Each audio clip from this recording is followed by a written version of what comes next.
Olá meus caros, espero que esteja tudo bem com vocês e hoje vou trazer aqui um vídeo sobre ortocentro, legal? Novamente utilizando a geometria analítica, porque essas propostas de vídeo é trazer várias demonstrações e análises utilizando a geometria analítica da geometria plana, da análise da geometria plana, beleza? Então eu já fiz aqui o desenho, tá pequeno, né, mas eu acredito que dê pra ver sim.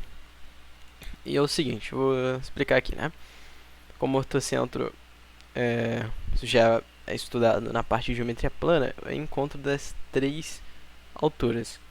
Mas qual é o objetivo aqui desse vídeo? O primeiro objetivo, o primordial, é provar a existência dele, né? Por que provar a existência? Porque para a gente conseguir então falar de ortocentro, a gente tem que provar, né, que existe um único ponto onde as três alturas se encontram. Legal? Esse ponto seria o tal do ortocentro. Então, a partir disso eu consigo desenvolver, por exemplo, encontrar a coordenada nas coordenadas, ou seja, a abscissa e a ordenada desse ponto. E seria então o primeiro ponto provar a existência, e o segundo ponto seria provar, demonstrar, né, as coordenadas. Então vamos lá. Temos aqui um triângulo qualquer. Isso daí eu recomendo muito que, caso você queira fazer uma demonstração de geometria plana ou geometria analítica, você faça esse estilo de desenho aqui, onde um dos vértices fica na origem, o outro fica no ponto qualquer do eixo x e o outro ponto fica em qualquer lugar, né? Só que eu recomendo novamente que usem o pertencente ao primeiro quadrante, né? Porque a gente sabe muito bem que se a gente quiser trabalhar com geometria plana, os valores são positivos, né? De altura, de comprimento, então deixa tudo aí envolvendo o primeiro quadrante. Beleza, então vamos lá. O que eu vou fazer? Eu vou usar uma relação que é estudada em geometria analítica, que é perpendicularismo entre duas retas, tá? Então eu quero, por exemplo, encontrar o que? Vamos começar aqui com CH2, tá? Ou seja, com a reta CH2. Isso daqui é uma reta, né? Claro que é uma reta perpendicular ao eixo x, e quando isso acontece, é um caso muito específico, né? Porque forma 90 graus, né? Com o eixo x, e se forma 90 graus com o eixo x, o quociente angular não existe, né? Seria, por exemplo, tentar calcular a tangente de 90, e a gente sabe muito bem que esse valor, né, vai ao infinito, se tentar fazer uma análise no círculo trigonométrico. Portanto, a gente sabe muito bem que não vai ser uma tradicional forma de apresentar, então, uma reta. Então, como que ficaria? Consegue perceber que se é uma reta perpendicular ao eixo x, então ela é paralela ao eixo y. O que acontece que o valor de x vai ser constante nessa reta e vai ser igual a h2. Então aqui, ó. Então x é igual a h2. Só que isso não é interessante. Ó, por quê? Deixa eu botar h2 aqui. H2. Que não é interessante porque h2 é um dos pontos que seria então os pontos no vértice de uma das alturas. Então, por que não é tão interessante? Porque esses valores teoricamente não são dados, né? A gente tem que encontrar. Então, qual que é o importante? Perceber que isso aqui está formando 90 graus e se intersecta com C. Então, C, na verdade, vai ser o quê? O XC. O XC vai ser igual a 2. Por quê, né? Porque o XC é a abscissa de C e o H2 também é a abscissa de C, como perceptível aqui. Se eu quisesse encontrar o HC, esse seria o HC. Então, H2 é igual ao XC. Beleza. Para a definição, né, de abscissa e ordenada. Então, eu posso dizer que x é igual a xc. No caso, que a gente tem reta CH2. Agora, já para CB, né, e CA é diferente. Como que eu tenho que fazer? Tenho que fazer com a seguinte relação. Caso duas retas estejam perpendiculares entre si, a multiplicação dos quocientes angulares entre das duas vai ter que sempre dar menos 1. Então, para isso, eu já encontrei o CH2. Então, agora eu vou encontrar do CB.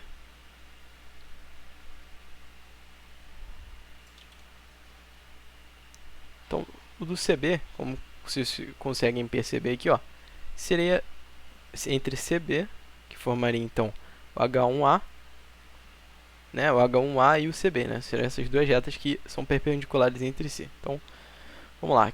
Para eu fazer isso, então, eu tenho que encontrar o coeficiente angular de CB.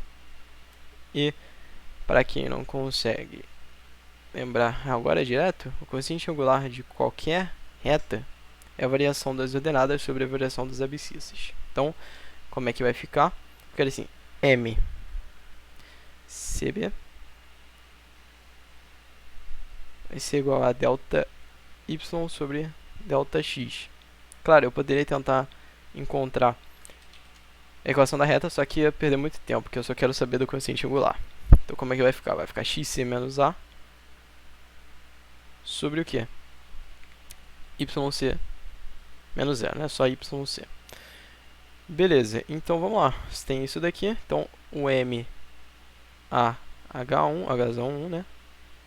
A equação da reta, né, que a gente quer encontrar aqui, essa daqui, né? Vai ser igual ao inverso do que temos multiplicado por menos 1. Legal? Então, como é que ficaria aqui? Ficaria o seguinte, ficaria menos yc sobre xc menos a, né? Então, já fazendo aqui a ideia, yc sobre a menos xc. Beleza. Então tá aí o MH1. Só que isso daqui já não define completamente a reta, né? A reta H1. O que eu preciso? Agora eu preciso complementar. Só que obrigatoriamente, se a gente está falando de H1, vai passar por A, que é 0, 0, né? Então, se eu uso a fórmula que relaciona o coeficiente angular com um ponto que essa reta, então, um ponto que pertence à reta, eu posso escrever o quê? Y menos y0 vai ser igual ao coeficiente angular dessa reta vezes x menos x0, né? Então, vamos lá.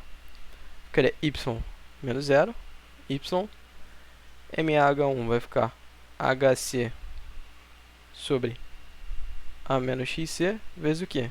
Vezes x menos 0. Então, vezes x. Então, escrevendo... Aqui está na forma reduzida, né? Então, vamos escrever da forma tradicional. Ficaria HC sobre A menos XC vezes x menos y é 0. Então, tá aí a equação da reta AH1. Beleza, deixa eu...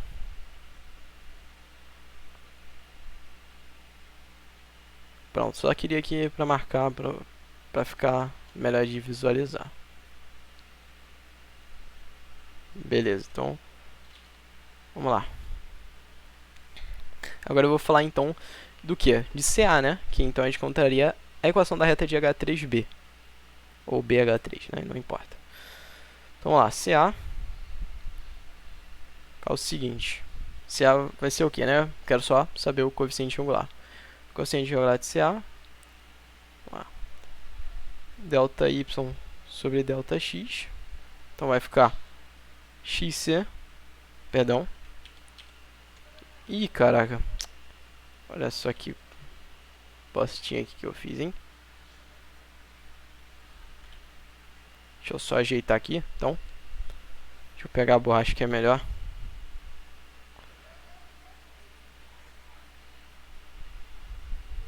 Vai ficar, na verdade, ó. Que errei. É delta y sobre delta x, eu fiz o contrário. Vamos lá, então. Seria, então, o que? A menos xc sobre yc. Agora sim. Beleza? Deixa eu apagar aqui, então. Essas duas partes aqui pra gente não já conseguir o bagulho direto aqui pra não ter que voltar aqui e corrigir. Perdão aí, mas é erro que a gente acaba cometendo, né?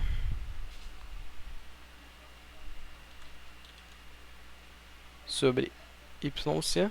Aí beleza. Então, a menos xc sobre yc. Tranquilinho.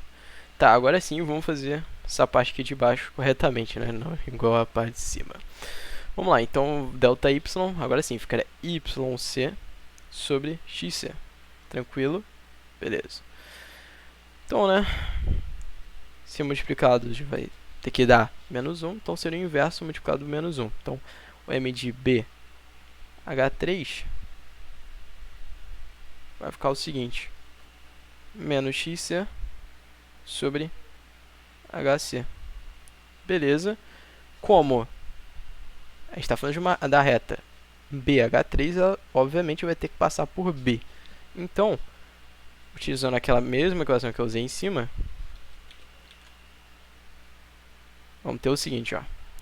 Y menos 0 vai ser essa equação aqui, perdão, o coeficiente angular, menos xc vezes hc, vezes o que? X menos a. O que vai ser interessante a gente fazer aqui, né? Escrever da seguinte forma: yc vezes y é igual a menos o que? Menos xc vezes x, legal? Mais a vezes xc. Então agora eu posso terminar, né, a equação da seta da seguinte forma: xc vezes x mais ycy mais... Nossa, aqui tá pequena. Eu vou continuar na outra página então. Beleza, então vamos lá, continuando. Vai ficar da seguinte forma: xc vezes x mais yc vezes y, beleza? Agora sim, menos a sobre xc, isso dá 0. Beleza, então eu tenho a equação das, então, 3 perpendiculares aos lados do triângulo, né? Beleza, então o que eu tenho que fazer? A primeira ideia que eu trouxe no início do vídeo era tratar da convergência e da existência. Então, eu vou vir aqui e tentar encontrar qual seria a intersecção de Azão H1, essa reta, né, com H3Bzão, ou Bzão H3. Então, vamos lá. Essa daqui, né, que seria do CB, né, a perpendicular seria Azão H1, vai ficar o seguinte: menos A sobre x, menos xc sobre hc vezes x, beleza? Menos h. Eu já vou escrever aqui direto uma paradinha. O que é? Esse yc tá aqui, né? O que eu posso fazer? Retirar ele daqui, né? Já que tudo é igual a zero, e multiplicar ambos os lados, né, por yc, né? Ou seja, então, ficaria como? Menos yc vezes y, que é igual a 0 vezes yc, né? 0. Beleza? Então, utilizando a equação da reta H3B, H3Bzão, a gente vai ter o seguinte. Se a gente quiser escrever dessa forma aqui para visualizar melhor, então xc vezes x mais yc vezes y menos a x a vezes xc, que é 0. O que eu posso fazer? Somar então essas duas equações. Isso daqui vai simplificar. Somando ficaria a menos xc mais xc, né, colocando o x em evidência, menos a vezes xc.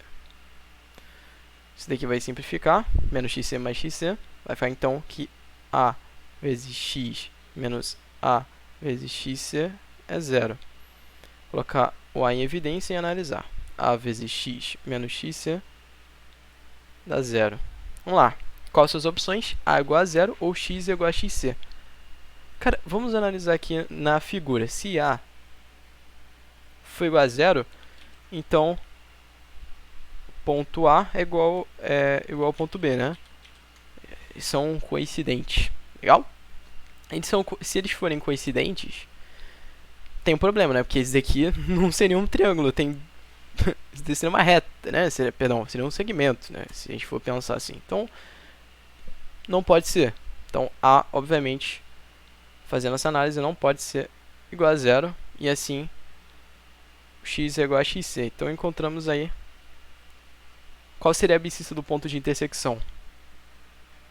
Agora eu quero saber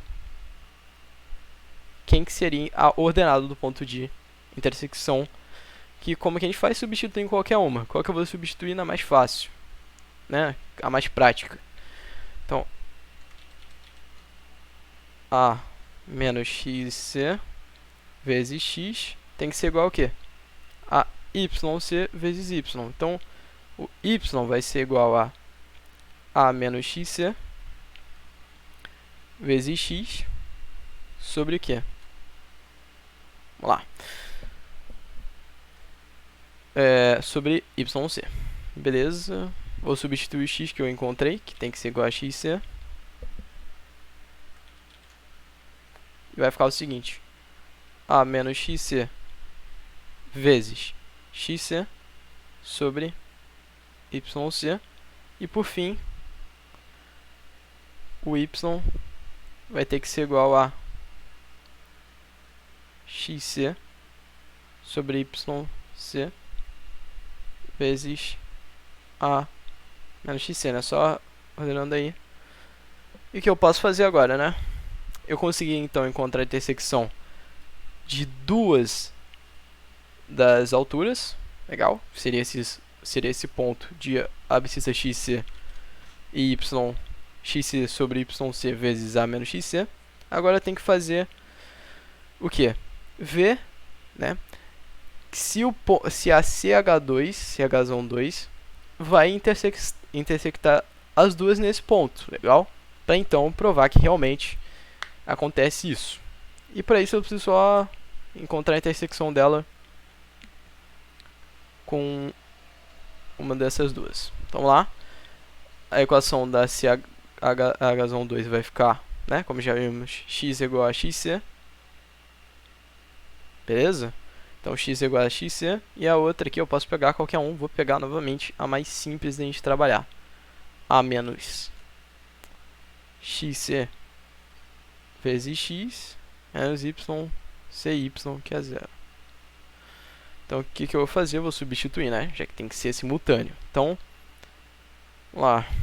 Vai ficar a menos xc vezes xc, que é igual a cy, né? E aí a gente chega na mesma coisa. Xc sobre yc vezes a menos xc. Que nos mostra que a intersecção das três alturas vai dar no ponto O, né, chamado de ortocentro, tal que a abscissa é xc e a ordenada é xc sobre yc vezes a menos xc. Então tá aí. Deixa eu marcar aqui para ficar melhor.